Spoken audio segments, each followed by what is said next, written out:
සතියක පන්දිදානමකටත් ලක් වෙන්න සිද්ධ වුණා. චූටි කාලේ ඉතින් එයාගේ ඇඳුමක් බදාගෙන තමයි නිදාගන්නේ. හැමදාම ළිඳේ ඉන්න ගෙම්බෝ වගේ නුවරට වෙලා හිටියා. පල්ලෙන්න හොඳ නැහැ. නෑ ඒව රෙකෝඩ් කරන්නේ. මෙයාට වැඩිය මම බෑනට ආදරේ. නුවර ලස්සනම හවසට වැස්සහමලු. ඉතින් මේ වැස්සත් එක්ක මං ඇවිල්ලා ඉන්නේ අනිවත්තට. අනිවත්තේ ඉන්නවා මේ රූපලාවන්‍ය ශාස්ත්‍රයට අභිමානයක් එකතුරු වටිනාකමක් එකතු කරපු දක්ෂ රූපලාවන්‍ය ශිල්ප නිර්දේශකලා විජේ කෝඩ් සලෝන් නින්ජු OMC හැවල්තන්ගේ අංශ දෙකකින්ම ජයග්‍රහණය කළාට අභිමානයක් කීර්තියක් ගෙනාවු එයාව මුණ ගැහෙන්න මම ඇවිල්ලා ඉන්නේ රිවල්ස් TV අම්මයි දුවයි කතා බහට ඔබ දන්නවා රූපලාවන්‍ය ශාස්ත්‍රයේ ඔබ වෙනුවෙන්ම වෙන්වුණු නාලිකාව වෙන්වුණුම කතා බහ වෙන්වුණුම YouTube අවකාශය තමයි රිවල්ස් TV කියලා කියන්නේ. ඉතින් අපි යනවා එයාත් එක්ක කතා කරන්න ජීවිතේ ලස්සනම තැන. එයා එකතු කරගත්ත හැමදේම ඔයත් එක්ක බෙදා හදාගන්න මම දැන් සෝදානම් වෙලා එනමත් එක්ක. ආයිබෝන් සුබ දවසක් ප්‍රාර්ථනා කරනවා. අද රිවල්ස් TV අම්මයි දුවයි කතා බහ ටිකක් වෙනස් විදිහේ කතා බහක් වෙයි. ප්‍රේක්ෂක ඔබට මොකද රූපලාවන්‍ය ශාස්ත්‍රයේ නියැලලා ඉන්න හිතවතුනේ ඔබ දන්නා ඔබේ ජීවිතයට වැදගත් වූ යමක් අර්ථවත් වූ යමක් එහෙමත් නැත්නම් ඔබේ ජීවිතේ ඔබ ඉන්න තැනින් එක අඩියක් එක පියවරක් ඉදිරියට තියන්න පුළුවන් කතා බහක් තමයි රිවල්ස් TV අම්මයි දුවයි කියලා කියන්නේ. ඉතින් අද කතා බහේ කතා නායිකාව පසුගිය සතිය එහෙම නැත්නම් මේ මාසය ඇයට හරිම විශේෂිත වූ මාසයක්. ලංකාවේ අපිට හරි විශේෂයි. මොකද ලෝකේ රටවල් ගණනාවක් අතරින් අපේ රටට අභිමානයක් ගෙනාවු අපේ රටට ජයග්‍රහණයක් ගෙනාවු එයත් එක්ක කතා කරන පුංචි වෙලාව තමයි මේ කතාව ඇතුලේ ගොඩක් දේවල් තියෙනවා ඔයාට ගන්න. මේ ඉන්නේ අද කතා නායිකාව. අය නමින් නින්ජු මේ ඉන්නේ කියන්නකො සම්පූර්ණ නම මොකක්ද කියලා. විජේකෝන් මුදියන්සෙලාගේ නිරංජලා ප්‍රියදර්ශිනී විජේකෝන්. නින්ජුක දැන් රූපලාවන්‍ය ශාස්ත්‍රයට අවතීන වුණාට මං ආසයි ඊටහර ටිකක් පස්සට යන්න. ළමා කාලේ හරි හැමෝගෙම ආසම කාලේ සුන්දරම කාලේ. ඔබේ ළමා කාලේ කොහොමද ගත වුනේ? කොහොමද ගෙවිලා ගියේ? මම ඉගෙන ගත්තේ ඇත්තටම වල්ල සෙන්ට්‍රල් එක ස්පෝර්ට්ස් ස්කූල් එක මධ්‍යම පළාතේ තියෙන 6 වසරේ ඉඳන් මම වල්ල සෙන්ට්‍රල් තමයි ගියේ.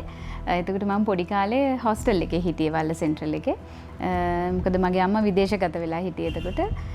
එතකොට මාව හොස්ටල් එකට දැම්මා ඉතින් ඒ කාලේ. එතකොට මම ඉතින් ඇත්තටම මේ පොඩි කාලේ හරි ඇක්ටිව් ළමයෙක් ඇත්තටම පොඩක් දඟයි. හැබැයි හැම වැඩකටම කියන්නේ යන ළමයෙක් හැම දෙයකටම ඉදිරිපත් වෙන කෙනෙක්. ඒත් මම හොඳට මියුසික් හොඳට පුළුවන් මට ඒ කාලේ. එතකොට ඩාන්සින් පුළුවන්. එතකොට මියුසික් වලින් මම ඕල් අයිලන්ඩ්ස් 3rd place උත් අරගෙන තියෙනවා. ඕල් අයිලන්ඩ් මම දෙපාරක් ගිහිල්ලා තියෙනවා. පද්‍ය ගායනා වලින්. ඒ කාලේ මියුසික් තමයි අතට ගොඩක් ඇඟේ තිබ්බේ. එතකොට ස්කෝලේ මම බෑන්ඩ් එකේ හිටියා. එතකොට ඩිබේටින් ටීම් එකේ හිටියා. එතකොට උදේට ඉස්කෝලේ ගාත කිව්වා. ඉතින් වගේ ගොඩක් බාහිර වැඩ කරා ඉස්කෝලේදී.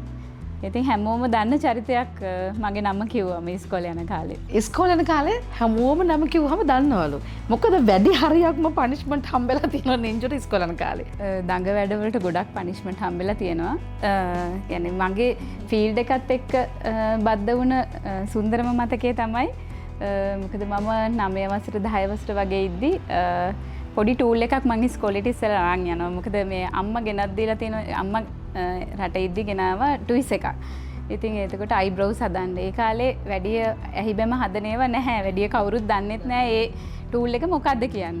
ඉතින් මම ඉස්කෝලේට ඕක අරගෙන ගිහිල්ලා මේ මගේ යාළුවන්ගේ එතකොට මගේ අනිත් ක්ලාස් එකේ යාළුවන්ගේ හැමෝගෙම අයිබ්‍රෝස් ගැලෙව්වා. ඉතින් කොහොම හරි ඕක මම හංගගෙන වගේ හිටියේ ඉස්කෝලේදී. ටයි එක ඇතුලේ දාගෙන තමයි මම කැන්ටින් එකට ගියේ ඕක. කොහොම හරි කැන්ටින් එකේදී ටූල් එක වැටිලා තිබ්බා. ඊට පස්සේ ඕක අපේ සර් කෙනෙකුට හම්බ වෙලා මේ අපේ විනය බාර ටීචර්ට දීලා මේක මොකද්ද කියලා ඒගොල්ලෝ දන්නේ නැහැ මේක මොකද්ද කියන්නේ. ඉතින් හොයලා බලද්දී මේගොල්ලෝ හොයාගත්ත මේක මේ අයිබ්‍රෝස් ෂේප් කරන්න ගන්න ටූල් එකක් කියලා. එතකොට ඒක අර කතුර වගේ තිබ්බ මේ අයිටම් එකක්. ඉතින් ඊට පස්සේ හොයාගෙන යද්දී ළමයින්ගේ බලද්දී ළමයි ගොඩකගේ අයිබ්‍රෝස් හදලා දැන් ගර්ල්ස්ලාගේ. පස්සේ ඒක චෙක් කරද්දී ටූල් එකේ අයිතිකාරියත් හම්බුණා. ඒ වැඩේ කරපු කෙනත් හම්බුණා. ඊට පස්සේ සතියක පන්දිදානමකටත් ලක් වෙන්න සිද්ධ වුණා. වැඩි හරියක්ම අත්තම්ම තමයි ඉස්කෝලේට එන්නේ ඔය දඬුවම් වලදී. ඔව් එතකොට අම්මා විදේශගත වෙලා හිටපු හින්දා ඉතින් අත්තම්ම තමයි මගේ බාරකාරයා විදිහට හිටියේ. ඉතින් අත්තම්මට තමයි නිතරම ඒ පනිෂ්මන්ට් වලට වගේ කියන්නේ ඉස්කෝලේට එන්න ඕනේ අතට. අත්තම කියන කෙනත් හරි ජීවිතේ මතක හිටින චරිතයක් වෙන්න ඇති. මොකද ඔබේ ජීවිතේ අම්මා අවුරුදු මම හිතන 20ක පමණ කාලයක් විදේශගත වෙලා හිටපු නිසා වැඩිම කාලයක් ගෙවුනේ අත්තම්මගේ. ඔව් අත්තම්ම මාව අවුරුදු 6 ඉඳන් අත්තම්ම තමයි මාව හැදුවේ. මම එක වසරේදී තමයි අම්මා ගියේ. ඉතින් අත්තම්මගේ ආදරේ තමයි ගොඩක් ඉතින් ඒ කාලේ හම්බුනේ. ඉතින් හරි සුන්දරයි. ටිකක් ලොකු වෙන්න දඟ වැඩ කරනකොට නම් පනිෂ්මන්ට් හම්බුණා අත්තම්මගෙන්. හැබැයි උනාට ජීවිතේ ගොඩක් දේවල් අත්තම්ම තමයි කියලා දුන්නේ. අම්මා නෑ කියන එක අම්මා ළඟ හිටියානම් කියලා දැන් පුංචිම කාලෙන් පස්සේ ටිකක් තරුණ වයසට එද්දී අම්මා ළඟ හිටියානම් කියලා දැනෙච්ච එහෙම තැන් ගොඩක් තිබුණා.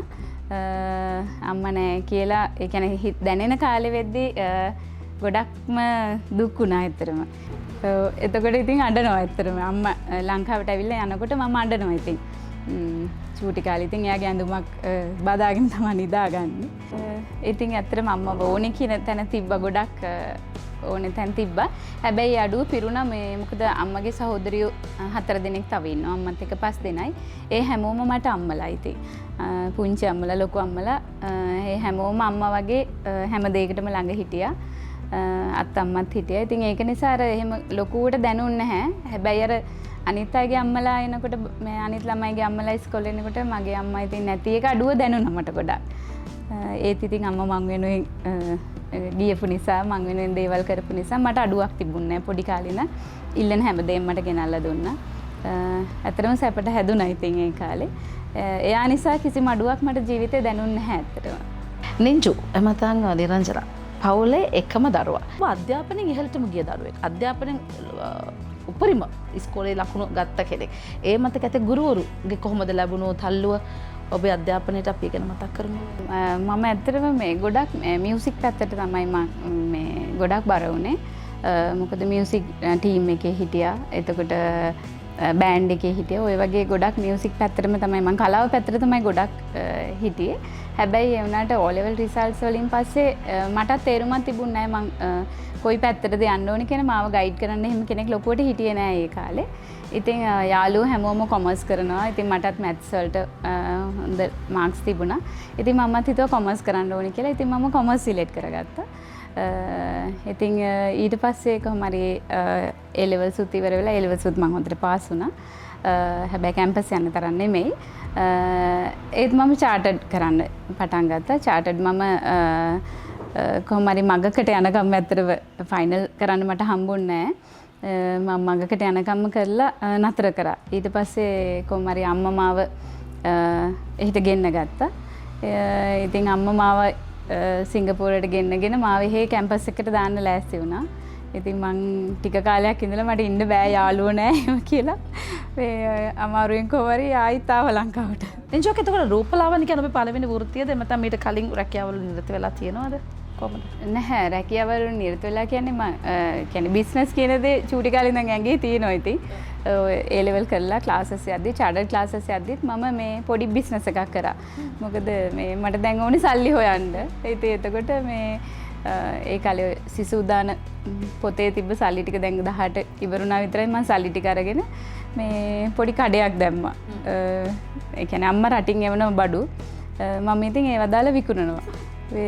ඒ කාලේ ඇත්තටම මේ පොඩි ටොයිස් ඒවා ඒකට ඇඳුම් ඔය වගේ දේවල් දාලා මම පොඩි ෂොප් එකක් දාලා ඒක කරා ඉතින්. ඉතින් ඒ කාලේ ඉඳන් ඉතින් අර සල්ලි හොයන්න ආසාවක් ඒ කියන්නේ බිස්නස් කරන්න එහෙම පොඩි ආසාවක් තිබ්බා. ඉතින් චාටර්ඩ් ක්ලාස් ගියේත් ඔය බිස්නස් එක කරන අතරම තමයි මම. ඉතින් එතකොට මගේ පුංචි ඒ කාලේ සැලෝන් එකක් කරනවා එයා. ඒ කියන්නේ එයා සැලෝන් එක කරන ගමන් එයා මේ ක්ලාසස් කරා. ඒ කාලෙත් කරේ ඔය සාරි වර්ක් කරන කෝස්. එතකොට ජුවලරි අර පබලු හදන ඒවා ඔය ඒ වගේ කෝසස් කරා. ඒත් එක්ක එයා බියුටි කල්චර්ත් කරා. සැලෝන් එකකුත් කරා. එයා ඊට පස්සේ සැලෝන් එක එයා හිටියේ වරකපල. ඊට පස්සේ එයා සැලෝන් එක තෙල් දෙනියට ගෙනාවා. කියන්නේ කැන්ඩි වලට. එතකොට මම එයාට පොඩ්ඩක් උදව් කරන්න ගියා. කියන්නේ එයා කරනවා බලන් හිටියා.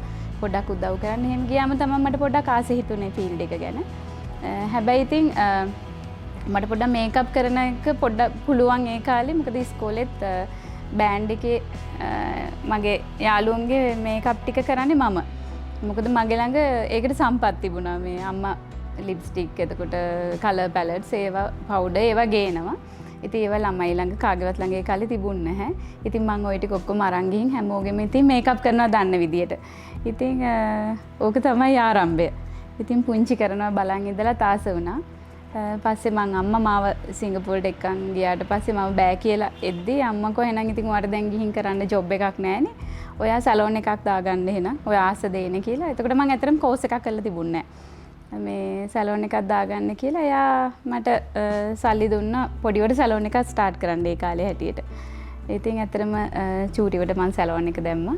එක මිර එකයි එක පුටුවයි තිබ්බේ. බොහොම චූටි තැනක්. බොහොම පොඩි තැනක්. ඒ කාලේ මං හිතන්නේ රෙන්ට් එකක් උනේ රුපියල් 2500ක් වගේ පොඩි ගාණක්. ඉතින් ඒකෙන් තමයි ස්ටාර්ට් කරේ. ඒතකොට හැබැයි මං සැලෝන් එක දාද්දි මං කෝස් එකක් කරලා තිබුණේ නැහැ. හැබැයි මම බ්‍රයිඩල් කම්පිටිෂන් එකකින් වින් කරලා තිබ්බා. ඒ කියන්නේ මම තනියම සාරි එකක් හදලා මං තනියම බොකේකුත් හදලා දන්න විදිහට මගේ ළඟ තියෙන බඩු වලින් මේකප් කරලා මම බ්‍රයිඩ් කෙනෙක්ව ඩ්‍රෙස් කරා. ඒ කාලේ ජැනට් රූසර් කියලා කම්පිටිෂන් එකක් තිබ්බේ නූර ඩෙවොන් එකේ වැවරවුමේ. ඉතින් ඒකේ මගේ බ්‍රයිඩ් තමයි වින් කරේ. ඉතින් ඒකෙන් මට ආසෙ හිතුණා ෆීල්ඩ් එකට. ඊට පස්සේ මම ඇත්තටම සැලෝන් එක දාද්දි මට අයිබ්‍රවුස් හොඳට හදන්න පුළුවන්. මොකද පුංචි ළඟ ඉඳලා මේකප් කරන්නත් පුළුවන්. එතකොට හෙයා කට්ස්ුත් මට පුළුවන්. ඒ කියන්නේ පොඩි බොයිස් ලගේ කට් පොඩි ස්කූල් කට්ස් ඒවා මම කරන්න පුළුවන්. ඉතින් ওই ටික මට කරන්න පුළුවන් කියලා ඉතින් මම සැලෝන් එකක් දැම්මට මම කෝස් එකක්වත් ඒ කාලේ අතර කරලා තිබුණේ නැහැ. ඉතින් සැලෝන් එක දාලා තමයි මම ඊට පස්සේ කෝසස් වලට ගියේ. ඉතින් ඇත්තට දන්න කියන ඒ කාලේ ප්‍රසිද්ධ හැමෝගෙම වගේ මම කෝසස් කරා. එතකොට මම NVQ ස්ටාර්ට් එක කාලෙම තමයි NVQ ස්ටාර්ට් කරපු කාලෙම තමයි මම NVQ level 4 එක ගත්තේ. එතකොට IVQ level 3 එකක් ගත්තා. ඒ වගේ City and Guilds කරා. ඉතින් කෝසස් මං දිගටම කරා. හැබැයි ෆීල්ඩ් එක අප්ඩේට් වෙන්න ඒ හැමදේම කරා. එහෙම තමයි ඉතින් මේ ෆීල්ඩ් එකට අවතීර්ණ වුණේ. වයස අවුරුදු 6 දී පුංචි වයසකදී අම්මගේ ආදරේ අහිමි වුණත් පසු කාලිනව අම්මා ඇයට ලං වෙනවා. ඇව යා යුතු තැන යා යුතු පාර කර යුතු වෘත්තිය ඇයට පෙන්වලා දෙනවා. එතනින් තමයි නෙන්ජු රූපලාවන්‍යයට අවතීර්ණ වෙන්නේ. නෙන්ජු දැන් අපි ගුරුවරු ආදරේ මතක් කරමු. මොකද ඔබ ඉගෙනගත්තු ගුරුවරු අද සමහර අය ජීවතුන් අතර ඇතුවත් ඇති නැතුවත් ඇති. හැබැයි ඒ ලබාගත් ගුරුහරුකම් එක්ක අද ඔබ මම එන්න හදන්නේ ලෝකේ රටවල් ගණනාවක් තරඟ කරපු තරඟයට අවතීර්ණ වෙන්න. හැබැයි ඊට කලින් ඔබ එතනට එන්න කලින් ඔබ පිටිපස්සේ හිටියා. ඔබට මඟ පෙන්වපු අය ඔබ පුංචිකින් අත හුරු කරගත්තට ඔබට මේ හරි දැනුම ලබාගත්තු දුන්නු ගුරුවරු හිටියා. අපි අය ආදරෙන් සිහිපත් කරමු. ඔව් මට මුලින්ම මං රූපලාවන්‍ය ඉගෙන ගත්තේ මගේ පුංචි රම්‍ය රත්නායකයාගෙන්. ඊට පස්සේ මම පළවෙනි කෝස් එක විදිහට කරේ ඩ්‍රීම් රෝන් කොලේජ් එකේ. රත්මලානේ තමයි එතකොට ෆස්ට් බැච් එක ස්ටාර්ට් කරේ. රත්මලාන කොලේජ් ඩ්‍රීම් රෝන් කොලේජ් එකේ තමයි මම ෆස්ට් මම මේ කෝස් එක කරේ. ඩිප්ලෝමා කෝස් එක hair and beauty. එතකොට ඒකෙන්ම තමයි NVQ කරේ. එතකොට අපිට ඒකේ එක ගුරුවරයෙක් කියලා නෙමෙයි හිටියේ. හැම සබ්ජෙක්ට් එකකටම ඒ කාලේ දක්ෂ අය, ඒ කාලේ දක්ෂ ටීචර්ස්ලව තමයි අපිට ගෙන්නුවේ. ඉතින් එතකොට හැම සබ්ජෙක්ට් එකකටම අපිට ෆීල්ඩ් එකේ හොඳම කෙනෙක්ව හම්බුණා. ඉතින් ඒ හැමෝගෙම ඉගෙන ගන්න ඇත්තටම අවස්ථාව හම්බුණා. ඊට පස්සේ නයන කරුණාරත්න මහත්මියගේ IHB ආයතනයේ මම IVQ එකක් කරා. ඉතින් ඒ කාලේ ඒ කෝසස් ටික කරා. ඊට පස්සේ අලුතෙන් එන අප්ඩේට් වෙන ඒවා කරා. ඒකට මම තායිලන්ඩ් වල කරලා තියෙනවා. ඉන්දියා ගිහිල්ලා කරලා තියෙනවා. සිංගප්පූරුවලත් අම්මා ඒ කාලේ මුල් කාලෙම මාව බේසික් කෝස් එකකට දැම්මා. ඒ කාලේ මේකප් කෝස් එකකට. ඉතින් ඒ දැනුම මට හොඳටම ප්‍රමාණවත් වුණා. ඇත්තට ඒ කාලේ වෙද්දි මේ ෆීල්ඩ් එකට එන්න. ලංකාවේ රූපලාවන්‍ය ශිල්පීන් කාලෙන් කාලෙට තමන්ගේ වෘත්තිය තුළ හිලි පැත්තටම ගමන් කරනවා. නුවර ඉන්න රූපලාවන්‍ය ශිල්පීන් අතර අද මේ වෙනකොට ඉහළින් ඉන්න කෙනෙක් නෙන්ජු කියලා කියන්නේ. නෙන්ජු අපිට කියන්නකෝ සලෝන්ස් දැන් ඔබේ ආරම්භයත් එක්කම ඔබ කොහෙද ඉස්සලාම සලෝන් එක පටන් ගත්තේ කොහොමද? එතකොට ඔබ කොහොමද 2500 ඉස්සලාම සලෝන් එකේ මාසික කොලේ වුණේ කියලා. එතන ඒ ලැබුව අත්දැකීම් හදාගත්ත කස්ටම් බේස් එක ඊට පස්සේ එතනින් එහාට කොහෙටද අපි සලෝන් එක අරගෙන ගියේ? අපි ටික මතක් කරමු ආදරේ. ඔව් ඇත්තටම මම ඉස්සෙල්ලම සැලෝන් එක ඕපන් කරේ මැනිකින මැනිකින ටවුන් එකේ. මොකද මගේ ඉස්කෝලේට ළඟ ටවුන් එක. මගේ යාළුවෝ හැමෝම ඉස්කෝලේ එතකොට යවට ඉන්නේ. ඉතින් ඒක නිසා මට හිතුණා මට ඒ කස්ටමර් බේස් එක හදාගන්න පුළුවන් කියලා තමයි මම මැනිකින දැම්මේ. මොකද මගේ ගෙදර ඉඳලත් මැනිකිනට ගොඩක් දුරයි. හැබැයි ඒ වුණාට මම මැනිකින තමයි මගේ ස්ටාර්ට් පොයින්ට් එක ගත්තේ. ඉතින් එතන දැන් හරියටම අවුරුදු 20කට කලින් මේ නොවැම්බර් මන්ත් එකට මේ අවුරුද්දේ හරියටම අවුරුදු 20ක් වෙනවා මම සැලෝන් එක ඕපන් කළා. ඉතින් ඉස්සෙල්ලාම මැනිකින දැම්මේ. ඊට පස්සේ මැනිකින මම අවුරුදු 8ක් විතර සැලෝන් එක කරගෙන ගියාට පස්සේ තමයි මම නුවර ටවුන් එකට ආවේ. එතකොට නුවර ටවුන් එකට එන්නත් හේතුවක් උනේ මාව හොයාගෙන මැනිකින ටවුන් එකට එනවා බ්‍රයිඩ්ස්ලා මේ ටිකක් දුර ඉඳන්. එතකොට ගම්පල කඩු ගන්නවා මාවනල ওই පැතිවල ඉඳන් ගොඩක් බ්‍රයිඩ්ස්ලා එනවා මැනිකිනට මාව හොයාගෙන. ඉතින් එතකොට මට හිතුණා ඊට වඩා මට පහසුයි නුවර සැලෝන් එකක් දැම්මනම් කියලා. ඊට පස්සේ තමයි මම නුවර ටවුන් එකේ සැලෝන් එක ස්ටාර්ට් කරේ. දැන් මේ වෙද්දි මට තව බ්‍රාන්ච් එකක් තියෙනවා දිගන. ඔව් මොකද මැනිකින්ෙන් තමයි ඇත්තටම මට හොඳ කස්ටමර් බේස් එකක් හැදුනේ. ඉතින් මැනිකින් නුවර දෙකම කරගෙන යන අතර තමයි මම නුවර වැඩිපුරම ස්ටේබල් වුණේ. ඉතින් කොහොම හරි දිගනක් දැන් තියෙනවා බ්‍රාන්ච් එකක්. දිගන නුවර ඒ දෙක කරගෙන යනවා දැනට. හරි ලස්සන වෘත්තියක් රූපලාවන්‍ය කියලා කියන්නේ. කෙනෙක්ව හැඩ කරලා මම හැමදාම කියන සතුටු වෙන්න පුළුවන් එකම වෘත්තිය. ඔබට ලැබෙන මුදල හරි විශාලයි. ලැබෙන මුදල ඔබට තෘප්තියක් වුණාට ඔබව සතුටු කරලා ඔබව හැඩ කරලා ඒ ලබන සතුට ඒක හරි විශාල සතුටක්. හරි ලොකු තෘප්තියක්. දැන් මේ හැම කතා බහකදීම ඇය කියපු දෙයක් තමයි ඇය ඉගෙන ගත්තා කියන කාරණා. ඇය හැම තැනකින්ම කෝසස් කරා. පුංචි කාලේ ඉඳන් ඇය අම්මා ඇය සිංගප්පූරුවේ බේසික් බියුටි කල්චර් වලට ඉගෙන ගන්න අවස්ථාව අරන් දුන්නා. මේ ඔක්කොම තැනදීම හොඳම දේ තමයි හොඳම පිළියම තමයි හැදෑරීම කියන දේ ඇය මතක් කළා. නවක රූපලාවන්‍ය ශිල්පිනියට මේක හොඳ පණිවිඩයක්. එක පාඨමාලාවක් කරපුවාම ඒකේ සහතික පත අරගෙන සලෝන් එකක් කරනවා. මේක වෘත්තිය හරිම ගැඹුරුයි හරි හදාරීමකින් එන්න ඕන වෘත්තියක් මේක. ඒ නිසා අපි බලන් ඉන්නට පුංචි පණිවිඩයක් දෙමු. ඉගෙන ගන්න දේ හරි වැදගත් කියන දේ මේ වෘත්තියට පිවිසෙද්දී.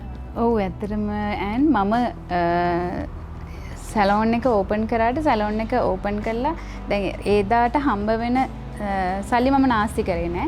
මම ඒ සල්ලි එකතු කරගෙන තමයි තව කෝස් එකක් කරන්නේ. ඒක ඉවර වෙලා ආයිත් ඒ සැලෝන් එකෙන් එදාට හම්බෙන්න ටික එකතු කරගෙන මම තව සැලෝන් එක තව කෝස් එකක් කරනවා. ඔය වගේ විදිහට තමයි මම ඉගෙන ගත්තේ ඇත්තටම. මොකද මට මුලදී ලොකුවට ඉගෙන ගන්න ඒ කාලේ හැම මම අම්මලාට කරදර කරේ නෑ ලොකුවට මේ වියදම් කරන්න කියලා. ඉතින් මේ මමම එකතු කරගෙන මමම හම්බ කරලා තමයි මම කෝසස් කරේ. ඉතින් අද වෙද්දී ඉන්ටර්නැෂනල් කෝසස් මම ගොඩක් කරලා තියෙනවා. ඉතින් ඒවට ලක්ෂ ගණන් මම වියදම් කරලා ඉගෙන ගන්නවා. ඉතින් ඒ හැමදේමත් ඇත්තට මේ රූපලාවන්‍ය ශිල්පය නිසාම මට හම්බ වෙන දේවල්. ඉතින් අදටත් මම මගේ ඉගෙනීම කියන එක නතර කරන්නේ නැහැ. මේ අදටත් මම ජූනියර් කෙනෙක්ගෙන් හරි සීනියර් කෙනෙක්ගෙන් හරි මට වඩා දෙයක් ගන්න පුළුවන් කෙනෙක්ගෙන් හරි මම ඉගෙන ගන්න ආසයි. මොකද මේ වෘත්තිය දවසින් දවස අප්ඩේට් වෙන එකක්. මේක අද කෝස් එක කරා දැන් හරි මෙතනින් නවත්තන්න පුළුවන් එකක් ඇත්තටම නෙමෙයි. ඒක නිසා දැන් අපි තව ඉස්සරහට යද්දී අපිට පිටිපස්සෙමුත් තව එනවා සෙට් එකක් ඇත්තටම අපිව ෆලෝ කරගෙන යනවා. ඉතින් අපිත් ඒ තරගෙට ඉන්න නම් ඒ තරගෙට යන්න නම් රූපලාවන්‍ය කියන එක මේක පරතරයක් නෑ කියලා දැනෙනකන් අපිත් ඒ දේවල් ඉගෙන ගන්න ඕනේ. ඉතින් මම තාමත් ඒ දේවල් ඉගෙන ගන්න ආසයි. දැනටත් කරනවා. ඉතින් ඇත්තටම ඉගෙන ගන්න එක නම් කරන්නම ඕනේ දෙයක් තමයි මේ වෘත්තියේදී. ඇය අප්ඩේට් වන රූපලාවන්‍ය ශිල්පිනියක්. කාලයත් එක්ක අලුත් වෙන කාලයත් එක්ක වෙනස් වෙන ජාත්‍යන්තරත් එක්ක ගැටෙන්න පුළුවන් විදිහේ රූපලාවන්‍ය ශිල්පිනියක්. ඒකට හොඳම නිදසුන මේ මාසය කියලා කියන මම ඔබට මුලදීත් මතක් කරාගේ ජීවිතේ ලස්සනම මාසය. අන් කවරදාකටවත් වඩා ජීවිතේ ගෙවුණු හැම මාසයකටම වඩා මේ සැප්තැම්බරය ඇයට විශේෂ වුණා. ඔව් මට OMC කම්පිටිෂන් එකට යන්න හීනයක් තිබ්බා. මොකද මම ෆලෝ කරපු සීනියර්ස්ලා හිටියා. ඉතින් සමහර තීක්ෂණී කාර්යවසම් එතකොට කායල්විලි ජයප්‍රකාශ් ඒගොල්ලන් ඒ කාලේ OMC ගිහිල්ලා වින් කරලා ඒගොල්ලන් ඒ මෙඩල්ස් දාපම මං හිතුවා මේ ෆීල්ඩ් එකේ උඩටම යන්න පුළුවන් තැනක් තියෙනවා කවදාක හරි. එතෙන්ට යන්න ඕනේ මට යන්න පුළුවන් මටත් යන්න පුළුවන් ආසයි යන්න බැරි නැහැ. මම ජාතික තරඟවල ජයග්‍රහණය කළා තියෙනවා 2012 2013 අවුරුදු දෙකෙන් මම මධ්‍යම පළාත් කර්මාන්ත අමාත්‍යාංශේ කරපු බ්‍රයිඩල් කම්පිටිෂන් එකේ අවුරුදු දෙකක්ම මම වින් කරේ බ්‍රයිඩල් කැන්ඩියන් බ්‍රයිඩල් එක ෆස්ට් ප්ලේස් මට ඒ අවුරුදු දෙකම ආවේ. තර්ඩ් ඉයර් එකේ මම ඇප්ලයි කරද්දි කිව්වා දෙපාරක් ආව නිසා ආයේ එන්න එපා කියලා. ඉතින් ඊට පස්සේ ඇත්තටම මම කම්පිටිෂන් කරන එක නතර කරා මේ ජාතික මට්ටමේ. හැබැයි මම ජාතික තරඟවලටත් සහභාගී වුණා. ඉතින් ඒ වගේ රූපලාවන්‍ය මේ මනාලියෙන් හැඩ ගැනීම තරඟ රාශියකින් මම ජයග්‍රහණ ලැබලා තියෙනවා ලංකාවේදී. ඉතින් ඉන්ටර්නැෂනල් ලෙවල් එකට එකේ කම්පිටිෂන් එකට යන්න ආසාව තිබ්බා ඉස්සරින්දම. ගිය අවුරුද්දේ OMC තරඟෙට ගියාට ඇත්තටම මට ඒක දැනුවත් වීමක් තිබුණේ නැහැ. එතන යනකම් මොකක්ද වෙන්නේ, මෙතන මොකක්ද, කොහොමද මේ බෑග්ග්‍රවුන්ඩ් එක, ඇත්තට මේක අදහසක් තිබුණේ නැහැ. ගිය අවුරුද්දේ ඇත්තට ගියේ එක මට ලොකු මේ ආශිර්වාදයක්. මට ඒක මොකද මේ සැරේ මට ජයග්‍රහණයක් ලබන්න මං ගිය සැරේ ඒ එන්වයරන්මන්ට් එක තමයි මං ඇත්තටම බැලුවේ. මං ඇත්තට හරි එක්සයිට් වෙලා හිටියේ. මට එකපාරටම කම්පිටිෂන් එක, මොකද මං කාලයකට පස්සේ කම්පිටිෂන් එකක තරඟ කරේ. මොකද මං ගොඩක් අවුරුදු ගානකට කලින් කම්පිටිෂන් කරේ. එතකොට අර ඒ කාලෙන් අවුරුදු 5-6කට පස්සේ ආයි කම්පිටිෂන් එකට එනකොට අපි චුට්ටක් ඒකට මූව් වෙන්න පොඩ්ඩක් අමාරුයි. ඉතින් එදා නම් හොඳටම ඇතර බය වෙලා එක්සයිට් වෙලා එහෙම හිටියා. මට ඒක එතන මට ඇත්තටම chance එකක් ඒකේ හම්බුනේ නැහැ. ඉතින් හැබැයි මම මේ සැරේ හිතුවා මේ සැරේ මම හොඳට රෙඩි වෙලා යනවා කියලා. මොකද අපි ගිය සැරේ මොඩල් කෙනෙක්ව බුක් කරලා තිබ්බේ නැහැ. මොඩල්ව හරියට දැකලා තිබුණේ නැහැ. එහෙට ගිහිල්ලා මොඩල්ව බලද්දී අපි Instagram බලලා තමයි මම මොඩල්ව බුක් කරගත්තේ. ඉතින් එතකොට එහෙට ගිහිල්ලා තමයි මම එයාව ලයිව් දැක්කේ. එතකොට මම අරන් ගිය කොස්ටියුම්ස් යට මැච් වුණේ නැහැ. ওই වගේ ප්‍රශ්න තිබුණා. හැබැයි මේ සැරේ මම හිතුවා මම ෆ්‍රී සයිස් එකකට කොස්ටියුම් එක හදාගෙන යනවා. එහෙට ගිහිල්ලා මගේ ඇස් දෙකින් දැකලා මම මොඩල් කෙනෙක්ව බලනවා, මට මගේ වැඩේ කරන්න පුළුවන් කෙනෙක් හම්බෙනකන් කියලා මම බලනවා කියලා එම් හිතාගෙන තමයි මේ සැරේ ඇත්තටම මම හොඳටම රෙඩි වෙලා තමයි ගියේ. නින්ජුට හොඳ අධිෂ්ඨානයක් තිබුණා. නින්ජුට තිබුණා OMC කියලා කෙනෙක්ගේ ජීවිතේ යට ජය ගන්න පුළුවන් කඩයිමක් කියන එක නින්ජුගේ හිතේ තිබුණා. ඒ නිසා මෙතනදී තමයි ඔබට තුසිත ඇතුගලයක්. මොකද හේතුව තුසිත කියන්නේ තුසිත අයිපබා සංගමේ වත්මන්කර සභාපතිතුමන්. එතුමා නිරන්තරයෙන් ඔබත් එක්ක හිටිය නිසා ඔබට ලොකු ශක්තියක් නෑ නංගි ඔයාලට පුළුවන් මේක කරන්න ඔයා යන්න ඕනේ. මොකද ඔබේ හැකියාව දුර ඉඳලා දැකපු කෙනෙක් තමයි ඔහු. ඊට පස්සේ එතන ඉඳලා නෑ අපේ නුවරින් කෙනෙක් තරග කරන්න ඕන. අපේ නුවරින් යන්න ඕනේ හොඳම ස්පිරිට්ස් තමයි OMC කියන හැඟීම තුසිත මහත්මයාට තිබුණා. මොකද හිතන්නේ ගැන? ඔව් තුසිත අයියා ඇත්තටම මං නුවරට ආව කාලේ ඉඳන්ම මට ආශ්‍රය කරන්න ලැබුණ චරිතයක්. ඉතින් ඇත්තටම කිව්වොත් අපිව ගොඩක් වෙලාවට නුවරින් එළියට අරන් ගියේ තුසිත අයියා. ගොඩක් තැන්වලට. මොකද කොළඹ කට්ටියත් එක්ක එතකොට සංගම් මේ වගේ තියෙන ඒවා හැම එකම තුසිත අයියා ලීඩ් කරා ගොඩක් තැන්වල. ඉතින් නුවරට chance එකක් දෙන්න කොහම තුසිත අයියා තමයි අපිව එතනින් එළියට අරන් ගියේ. නැත්නම් අපි හැමදාම ලිඳේ ඉන්න ගෙම්බෝ වගේ නුවරට වෙලා හිටියා. ඉතින් ඒක නිසා මේ පොඩ්ඩක් අර අපි පොඩ්ඩක් එළියට ගියේ තුසිත අයියා නිසා නුවරින්. ඉතින් ඒක නිසා ඒ බැඳීම තිබුණා කොහොමත්. තුසිත අයියම තමයි අපිව මාවත් පබා සංගමයට එකතු කරගත්තේ. ඉතින් ඇත්තටම තුසිත අයියත් එක්ක අපි ගොඩක් වැඩ කරලා තියෙනවා. නුවර අපි බියුටිෂන්ස් ලගේ එකමුතුවක් තියෙනවා. ඉතින් ඒකෙන් අපි විවිධ වැඩසටහන් කරනවා. ඉතින් හැම දෙයකදීම අපි එකට එකතු වෙලා කරනවා වැඩ. ඉතින් එතකොට තුසිත අයියා මට ඒ රූපලාවන්‍ය ශිල්පයට අමතරව මට මගේ ජීවිතයටත් ගොඩක් ගුරුහරුකම් දුන්න කෙනෙක්. ඉතින් ගිය වසරෙත් ඇත්තට තුසිත අයියා අපිව ගයිඩ් කරා. මේ සැරෙත් එහෙමයි මට ගොඩක් කිව්වා ඔයාට බැරි නෑ. මොකද එයා ගිය සැරේ මගේ ඩ්‍රෙසින් එක දැක්කා, ලයිව් දැක්කා. ඉතින් කිව්වා ඔයා ළඟටම ගිහිල්ලා තිනවා ඔයාට chance එකක් තියෙන්නත් තිබ්බ එක. බැරි නෑ මේ සැරේ හොඳට කරන්න කොහොම හරි ප්‍රැක්ටිස් කරලා හොඳට කරන්න කියලා එයා ඇත්තටම ගොඩක් ගයිඩ් කරා මාව.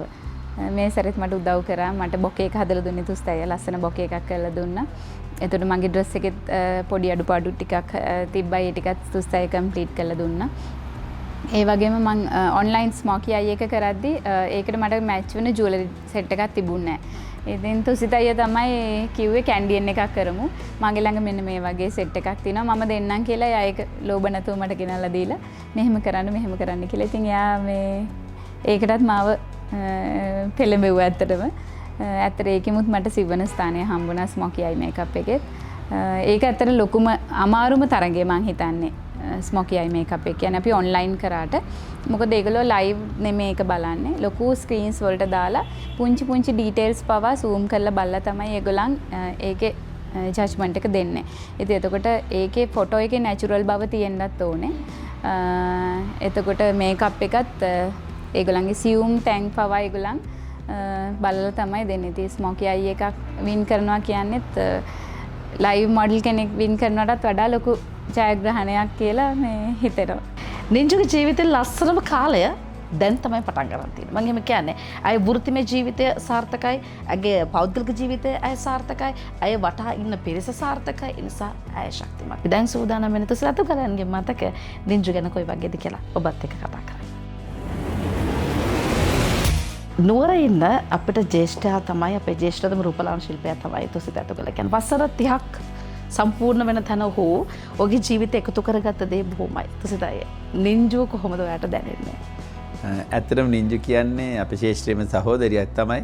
නමුත් ඊට එහා ගිය එයාගේ ඇත්තටම මනුස්සකම් එක්ක හරි ලොකු දෙයක් තියෙනවා එයාගේ. ඉතින් කවදාවත් කාගවත් හිත රිදවන්නේ නැහැ. හැම රූපලාවන්‍ය ශිල්පියෙක් එක්කම හරිම හොඳයි. මට සමහරවිට මට දුවක් වගේ තමයි දැනෙන්නේ. මම මෙයා එයා වර්ල්ඩ් යනකොටත් මම ඇඬුවා ඇත්තටම. මට හරි සතුටුයි. අපි නෝනත් එහෙමයි නින්ජු යනකොට අපි ගෙදරට ඇවිල්ලා කතා කරලා ගියේ. මම පිරිත් නූලක් බැඳ අපේ නෝනා වතුර විදුරක් කරන් මෙයාගේ ඉස්සරහට ආවා. මොකද ඒ තරම් අපිට ඒකට ඒකෙම තේරෙනවා අපිට සමීපයි. මොකද අපි එතනින්ම ආශිර්වාද කරා මෙයා දිනන්න ඕනි කියන තැන. ඒකතරම තේරෙනවා මෙයාවත් හිතුවේ නැහැ අපිට බොරුවට මිනිස්සුන්ව රවට්ටන්න ඕනේ. අපි එතනින්ම ආශිර්වාද කරා. මොකද දක්ෂ කෙනෙක්ව අපි ඉදිරියට අරන් යන්න අපි අපේ ගමන දැන් ඉවරයි මං හිතන්නේ. නමුත් අලුත් පරම්පරාව නුවර විශේෂයෙන්ම මං හිතන්නේ හෙයා වර්ල්ඩ් කම්පිටිෂන් එකකට නුවරින් ගිය නුවර ඉපදිච්ච 3 දෙනෙක් තමයි මමයි කයාලුයි නින්ජුයි කියන්නේ. ඉතින් එතකොට අපිට නුවරට දෙයක් ලැබුණාම මේ නුවර රූපලාවන්‍ය ශිල්පීන්ට මේක මේ හරි අභිමානයක්. ඉතින් ඒ නිසා මේ මට හිතුණා ඒක මට ලැබිච්ච දෙයක් කියලා. මම එදා උත්සවයේදීත් මම කිව්වේ ඒක මට ලැබෙන වගේ තමයි මට දැනෙන්නේ. ඉතින් මේක අපේ රටට ලැබුණ දෙයක්. නමුත් නුවරට ලැබිච්ච එක ඊට වැඩි දෙයක් අපිට. මොකද බ්‍රයිඩල් මේකප් කියන්නේ ලෝකෙම තියෙන ලොකුම දැවැන්තයන්ගේ රූපලාවන්‍ය ශිල්පික තරඟයකදී ලංකාව වගේ පොඩි රටක අපිට ඇත්තටම අපේ දැන් ගොඩක් වෙලාවට අපිට තියෙන අපි එනකොට තිබ්බ මේ පහසුකම් ගොඩක් අඩුයි. නමුත් නින්ජුත් පොඩි තැනේ ඉඳන් ඇවිල්ලා එයාට හැමදේම මුල මතකයි. ඉතින් ඒ ගමන යන්න එයා හැම වෙලේම අප්ඩේට්. ඒකයි. දැන් මමත් අවුරුදු 33ක් ශේෂ්ත්‍ර හිටියට මමත් හැම වෙලේම අප්ඩේට්. මට තාම වැඩ තියෙනවා. ඉතින් ඒක මොකද ඒක නැතුව බෑ රූපලාවන්‍ය ශිල්පියෙකුට. මමත් ඒක මම OMC ගියෙත් මමත් තව මට මේක ඉන්න ඕනි. මට ඒකෙන් ගන්න ඕනි පන්නරේ ගන්න. තරගයකට වැඩිය මම හිතුවේ ඒක මගේ ජීවිතේට එකතු වෙන තව දෙයක් කියලා. මොකද රූපලාවන්‍ය ශිල්පය කියන්නේ සාගරයක් වගේ දෙයක්. කවදාවත් ඒක තරණය කරලා ඉවර කරන්න බෑ. ඉතින් ඒ නිසා මම ඇත්තටම ගියේ මමට දැන් අවුරුදු 51යි. මම අනිත් අයට දැනගන්න ඕනි මේක ඉවරයක් නැහැ. මේක තව අපි ඉදිරියට යන්න ඕනේ. මේ ඒක තැන ඉන්න හොඳ නැහැ. පල්ලෙන්න හොඳ නැහැ. ඉතින් ඒ හින්දා මමත් මේ තරඟට ඉදිරිපත් වුණේ දිනන්න නෙවෙයි. නමුත් මගේ ජීවිතේට යමක් ගන්න සහ මේ මට පන්නරයක් ගන්න. තුසිත ඇතුගල මහත්ම කතාවේදී කිව්වා මේ නින්ජුව පිළිගන්න උත්සවයක් මම සංවිධානය කරේ මේ කමුතුකම හදන්නේ කියලා. ඒක හරි වටිනවා. අපි මේ දවස් හරි ලස්සන සිහිපත් කරන ඔබට මේ රූපරාම ඔබට පෙන්වන්නත් අපි ලෑස්ති වෙනවා. කායල්ව අපේ නින්ජුව පිළිගන්න ඔබ ලස්සන උත්සවයක් සූදානම් කරා. ඔබ රූපලාවන්‍ය ශිල්පීන් එක්කාසු කරගෙන අපි මේ මතක චුට්ටක් අවදි කරමු මේ වෙලාවේ. ඔව් ඇත්තටම මම මෙතනදී විශේෂයෙන්ම කියන නයනා කරුණාත්න මමත් නුවර තරඟයකින් තමයි නයනාව අඳුරගත්තේ. ලංකාව ඕල් අයිලන්ඩ් තරඟයක් තිබුණ නවලිය පත්තරෙත් එක්ක ඒ දවස්වල මේ වගේ අපිට පහසුකම් තිබුණේ නැහැ. නමුත් මම මේ කම්පිටිෂන් එකේ නුවරින්ම 2 වුණා. ලංකාවෙන්ම 4 හෝ 5 මට මතක විදියට. ඒක මම හිතන්නේ වර්ල්ඩ් චැම්පියන්ෂිප් දින වගේ තමයි අපි ඉස්සර නවලිය පත්තරේ අපි පින්තූර ඉස්සර පිටුවේ පළවෙලා පිටුපස්සේ පිටවෙලා අපි ගැන ආටිකල් යද්දි මේ එතකොට මාධ්‍ය තිබුණේ නැහැ. ඇත්තටම 96 කියන්නේ මම හිතන්නේ රූපවාහිනිය හරි ITN විතරයි මම හිතන්නේ තිබුණේ මාධ්‍ය මම හිතන විදියට. එතකොට ඒ වගේ කාලයක අපේ පත්තරේ අපේ මූණ ඉස්සරහා පිටුවේ යනවා කියන්නේ මාර දෙයක්. එතනින් ලැබුණු දේ තමයි අපිට පන්නරයක් කරන අපි ඉස්සරහට ආවේ.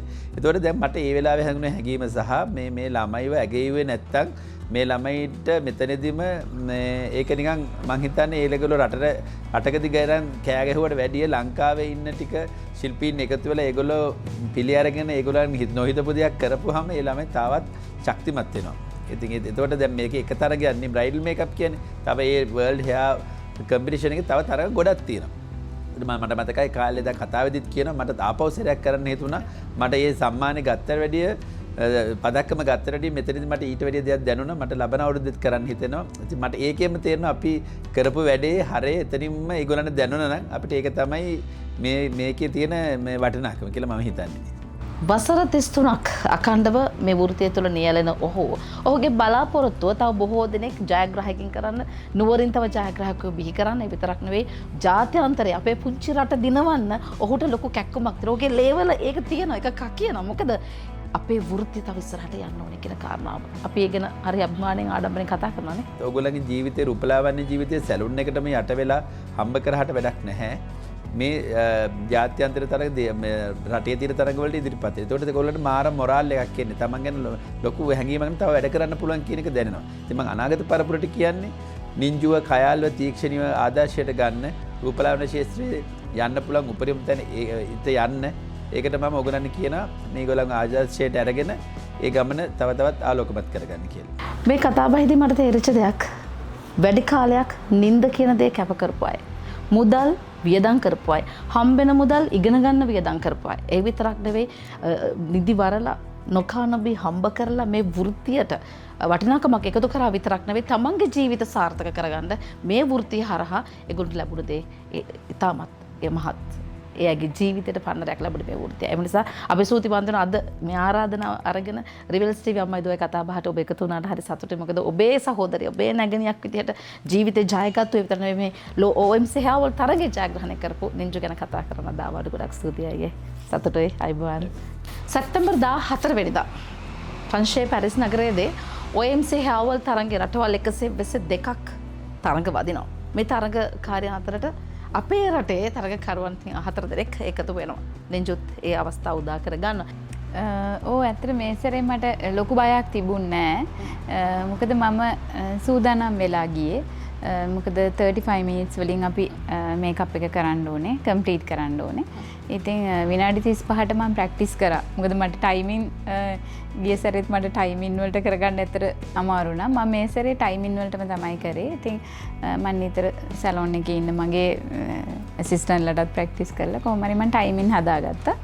ඒකල මම කරන්න ඕනේ දේ කොහොමද කියලා මේ ඇත්තට කරන්ට් ලුක් එකක් වෙනවනේ බ්‍රයිඩ් කෙනෙක් මේකප් කරනවා කියන්නේ ලොකුවට මේකප් ගොඩාක් දාන එකක් නෙමෙයි. අනික ඒගොල්ලෝ බලන්නෙත් බ්‍රයිඩල් මේකප් එකක් කියන එක charm natural මේකප් එකක් වෙන්න ඕනේ. ඉතින් මම ඒ විදිහට හිතලා තීක්ෂණී අක්කා, එතකොට මිස් කායල් ඒගොල්ලන්ගෙන් මම ඇත්තටම ideas ගත්තා. ඒගොල්ලන්ගෙන් advices ගත්තා. අරගෙන ඒගොල්ලන්ට මම කිව්වා මම මේ ලුක් එක තමයි කරන්න කියලා. එතකොට ඒගොල්ලෝ තව ඒක මට තව හොඳට කරන්න ඒගොල්ලන් පොඩි ට්‍රික්ස් එතකොට ටෙක්නික්ස් මට දුන්නා. ඉතින් ඒවත් එක්ක මට හිතුණා මට කරගන්න පුළුවන් වෙයි කියලා දෙයක්. ඉතින් මම ඇත්තට සූදානම් වෙලා ගිය නිසා මට ලොකු බයක් තිබුණෙත් නැහැ. අනිත් එක මට හැමෝම උදව් කරා. ලොකු සපෝට් එකක් හම්බුණා. මට මගේ පවුලෙන් ස්ටාෆ් එකෙන් එතකොට තුසිත අයියලා මගේ ෆීල්ඩ් එකේ කට්ටියගෙන් එතකොට මගේ හස්බන්ඩ්ගෙන් හැමෝම මට ගොඩක් උදව් කරා. ඉතින් හැමෝම මට අනික ආශිර්වාද කරා. ඔයාට මේ සැරේ කරන්න පුළුවන් අනිවාර්යෙන්. ඉතින් ඒ කොන්ෆිඩන්ට් එක මට ඇත්තටම තිබ්බා. ඉතින් මට හිතුණා කරන්න පුළුවන් කියලා. කොහොම හරි මම හිතන්නේ විනාඩි 35ටත් කලින් විනාඩි 2කට කලින් මගේ වැඩේ කම්ප්ලීට් කරා. ඉතින් එතකොට මට හරි සතුටක් හිතුණා. මේ කළා අනිත් බ්‍රයිඩ්ස්ලා ඔක්කොම රෑම් කරද්දි මට හිතුණා මට අනිවාර්යෙන් chance එකක් තියෙයි කියලා. ඉතින් ඒ විශ්වාසෙම හිටියා කොහොම හරි. බයි තරගයේ දවසේ උදේ ඒජේ කිව්වා නේද මේ ඔය ඇවිල්ලා ඉන්න ටුවර් එකක් නෙවෙයි තරඟ කරන්න ඇවිල්ලා ඉන්නේ. ඒ නිසා මේ තරඟ අනිවාර්යෙන් දිනන්න ඕනේ. ඔව් එයා මාව ඇත්තට හැම වෙලාවෙම පිටිපස්සෙන් ඉඳගෙන ගොඩක් මට මේකට තල්ලු කරා. ලොකු සපෝට් එකක් දුන්නා. මොකද මං හරි ආසයි යාත් එක ට්‍රැවල් කරන්න. ඉතින් එක එක රටවල් වලට යනවා, විදිනවා. ගොඩක්ම කරන්නේ shopping කරන එක. හැබැයි මේකප් බඩු. ඉතින් එයා අකමැතිම දේ තමයි ඒක මම මේකප් බඩු ගන්න යන්නේ. ඉතින් මේ සැරේත් මම කිව්වේ දැන් යුරෝප් වීසා එක වැදිලා තියෙන නිසා අපි රටවල් දෙක තුනකට ගිහිල්ලා ඇවිදලෙමු කියලා. ඒ වුණාට හැබැයි එයා මුලින් ඉඳන්ම මට කිව්වා නෑ ඔයා ආවේ කම්පිටිෂන් එකට. ඉස්සෙල්ලා ඔයා ඒකට ප්‍රයොරිටි එක දීලා ඔයා කම්පිටිෂන් එක වින් කරන්න. ඔයා 1 2 3 වුණොත් මං අනිත් රටකට කොහරි ආව එකයි යනවා. නැත්තම් පහුවදම ආපහු ලංකාවට එන්න ලෑස්තිලා යන් කියලා තමයි කිව්වේ. ඉතින් ඇත්තට මට ඒකත් පොඩ්ඩක් තිබ්බා හිතට එකක් හිතට අරගෙන කොහමරි මේක කරන්න ඕනේ කියලා. මොකද එයා තමයි නිතරම මේක කියන්න ගත්තේ. අනිවාර්යෙන්ම වින් කරන්න ඕනේ. වින් කරන්නම වැඩේ කරන්න නිකන් යන්න එපා නිකන් ඇත්තටම අපි ලොකු වියදමක් දරලානේ යන්නේ. ඉතින් ඒක නිසා මේ වැඩේ ඒවා හරියටම කරන්න ඕනේ කියලා ලොකු පුෂ් එකක් දුන්නේ යා. ඉතින් මං හිතනවා ඒක ඒ විදිහටම මං කරා කියලා. අද නිංචු ඒජේ ගැන හරි සතුටු වෙනවා. යා සැමියා විදියට අද ජීවිතේ එයාට ලොකු හයියක් වෙලා තියෙනවා. ලොකු පන්නරයක් එයාගේ ජීවිතේට ලැබිලා තියෙනවා. ඉතින් දක්ෂ සංගීත කණ්ඩායමක සමාජිකයෙක්. ඉතින් අද ඔහුටම කියලා සංගීත කණ්ඩායමක් තියෙනවා. ඉතින් අද මේ කතා බහත් ඔහුට එන්න තිබුණු දවසක්. හැබැයි අද ඔහු වෙනත් කතා බහක වෙනත් මාධ්‍යයක කතා බහක නිරත වෙලා ඉන්න නිසා මේ කතාව අද ඔහුට මගහැරෙනවා. හැබැයි අපි ඒජේ බොහොම ආදරෙන් සිහිපත් කරන අද නිංජුට දෙන හයිය, නිංජුගේ පිටිපස්සෙන් දෙන ශක්තිය, සපෝට් එක හරි වටිනවා. ඉතින් අපි ගැනත් මතක් කරනවා. දැන් හරි. OMC හැවල් තරංගයේ අපි සජීවී විකාශය ලංකාව ඉඳන් අරවනකොට මෙහෙ ඉන්න හැමෝම ඔබට අත්පොලසන් ලබා දුන්නා. අපි හැමෝගෙම ඇස්සල කඳුළු තිබුණේ අපේ එක්කෙනෙක් දිනන්න ඕනේ කියන එක. අපේ කෙනෙක් කවුරු හෝ වේවා. ගිය කවුරු හරි තරගය දිනන්න තමයි අපිට උමනාව තිබුණේ. නෙන්ජෝ අක්කේ. මොකද හිතන්නේ ඒ වෙලාවේ ඒ මොහොතේ අපේ රටේ නම කියද්දි ශ්‍රී ලංකාව කියලා හැමෝම කෑ ගහද්දි දැනුණු හැඟීම මට කියන්නකෝ. ඔව් මම කැටගරි දෙකකින් මං තරඟ වැදුණා. මට ස්මොකියයි මේකප් එකේ මට 4th place තිබ්බා. ඔව් එතකොට බ්‍රයිඩල් මේකප් එකේ තමයි මං සිල්වර් මෙඩල් එක ගත්තේ. ඒක පාරටම ඇත්තටම හිතාගන්න බැරි වුණා. ඒක දැන් නම් කියාගෙන යද්දි ඒගොල්ලන් 4 වෙනි ස්ථානයේ ඉඳන් තමයි මේ සැරේ ඒගොල්ලන් දුන්නේ. ඉතින් 4 වෙනි ස්ථානයේ කිව්වා. ඊට පස්සේ බ්‍රෝන්ස් මෙඩල් එකත් අනවුන්ස් කරද්දි එයාගේ අනවුන්ස්මන්ට් එක යද්දි බ්‍රෝන්ස් මෙඩල් එක අනවුන්ස්මන්ට් එක යන අතරේ මම දැක්කා ස්ක්‍රීන් එකේ ලොකුවට මේ මගේ නම යනවා. ඉතින් එතකොට තමයි මට මේ හිතන්නේ අනේ මේ මගේ නමනේ කියන්නේ කියලා මට ස්ටේජ් එකට දුවනකොමුත් මට අදහසක් තිබුණේ නැහැ මට තියෙන සිල්වර් මෙඩල් එකද බ්‍රෝන්ස් මෙඩල් එකද කියලා. ඉතින් ඒ හැමදේම ලැබෙන්න මම වාසනාවන්තයි. නිංචු ජීවිතේ දෙන්නකොට ඒක දිහා බලලා සතුට වෙන්නේ දෙන්නයි. එක්කෙනෙක් අපේ ආදරණීය අම්මා ඊළඟට අපේ ආදරණීය සැමියා. අම්මට කොයිතරම් සතුටු ඇද්ද? තමන්ගේ ආදරණීය දියණිය ලෝකයේ දිනලා ආවා කියලා කිව්වා.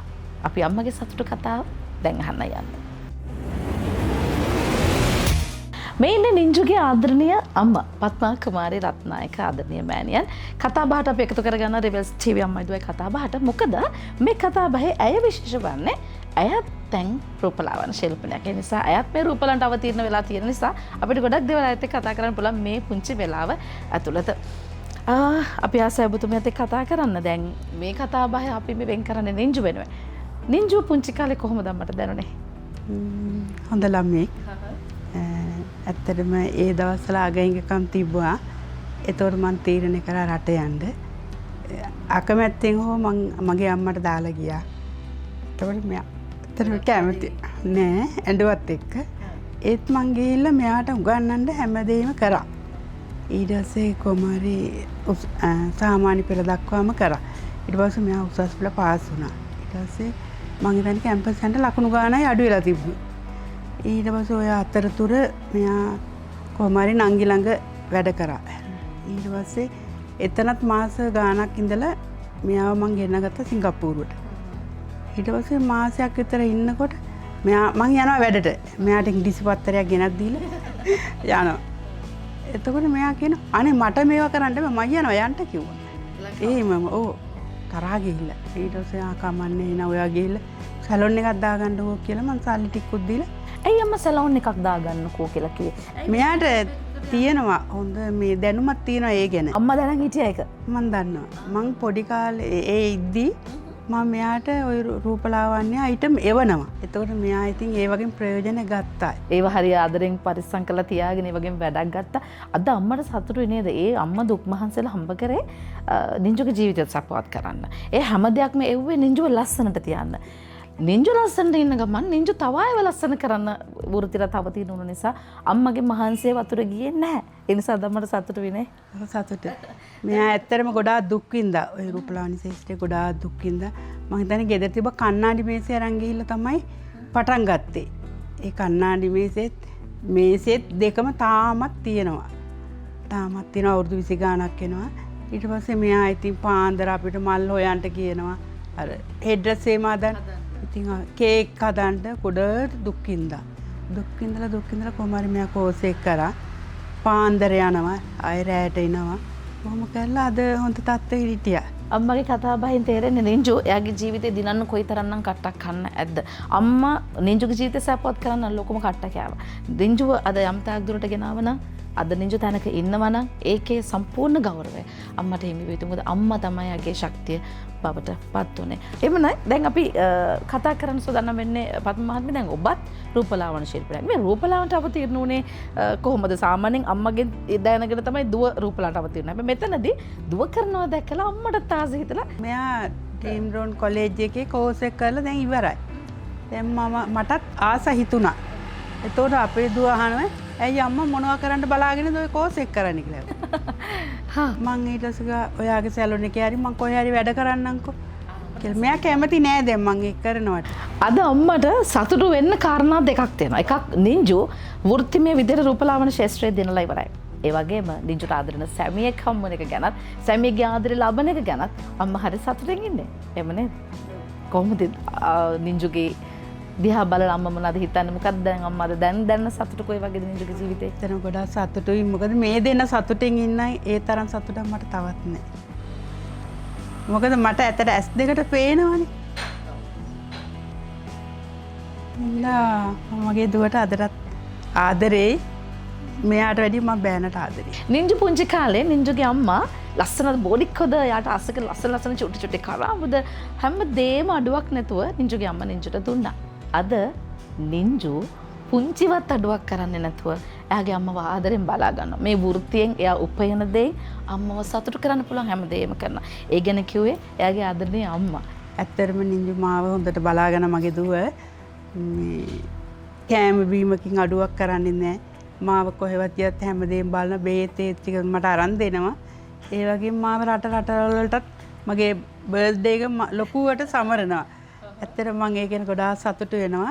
හැම තැනකදීම පවුල එක කරගත්තු කෙනෙක්, තමන්ගේ දරුවා එක කරගත්තු කෙනෙක්, දරුවට ජීවිතයක් දෙන්න තමන්ගේ මුළු ජීවිතේම කැප කරපු අම්මා කෙනෙක් තමයි පත්මා කුමාරි රත්නායක මහත්මිය. ඒ නිසා අපේ අම්මේ සතුටු වෙනවා. අද අම්මලා මේ ලෝකේ අම්මලා දරුවෝ අතහරින වෙලාවේ ඔබ දරුවව තුරුල් කරගත්තා. ඉතින් ඔබ අම්මලාට ආදර්ශයක්, නින්ජු ඔබ දරුවන්ට ආදර්ශයක්, අද දුවරුන්ට ඔබ ආදර්ශයක්. මම හිතන්නේ මේක තමයි මේ කතා බහේ අපිට ගන්න තියෙන ලොකුම හරය.